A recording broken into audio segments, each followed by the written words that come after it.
হরমুজকে কেন্দ্র করে সরাসরি উত্তেজনাপূর্ণ অবস্থায় মুখোমুখি হতে পারে চীন ও যুক্তরাষ্ট্র। যুক্তরাষ্ট্র চীন মুখোমুখি অবস্থানে রূপ নিতে পারে যদি চীনা কোনো জ্বালানি জাহাজকে রুখে দেওয়ার চেষ্টা করে যুক্তরাষ্ট্র। কারণ হরমুজ প্রণালীতে নানা ধরনের বিধিনিষেধ আরোপ করে ইরানকে বন্দরগুলো ব্যবহার করতেও বাধা দিচ্ছে যুক্তরাষ্ট্র। হরমুজ প্রণালীতে যুক্তরাষ্ট্রের নৌ অবরোধকে ঘিরে নতুন করে জটিল হয়ে উঠছে বৈশ্বিক ভূ রাজনীতি। ইরানকে চাপে রাখতে নেওয়া পদক্ষেপে সরাসরি চীনের জ্বালানি সরবরাহ বড় ধরনের প্রভাব ফেলেছে।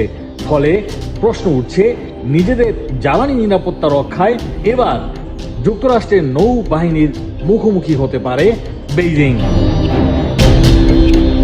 মধ্যপ্রাচ্যে চীনের সামরিক উপস্থিতি তুলনামূলকভাবে সীমিত থাকায় যুক্তরাষ্ট্র সহজেই ইরানের উপর হামলা চালাতে পেরেছিল। তবে পরিস্থিতি এখন ধীরে ধীরে চীনকেও টেনে আনছে এই সংঘাতের দিকে। আর এমন অবস্থায় যুদ্ধ শুরুর পর থেকে অন্যতম কঠোর সতর্কবার্তা দিয়েছে চীন। ওই সতর্কবার্তায় এশীয় পরাশক্তি এই দেশটি ট্রাম্পকে বেইজিংয়ের বিষয়ে হস্তক্ষেপ না করার আহ্বান জানিয়েছে।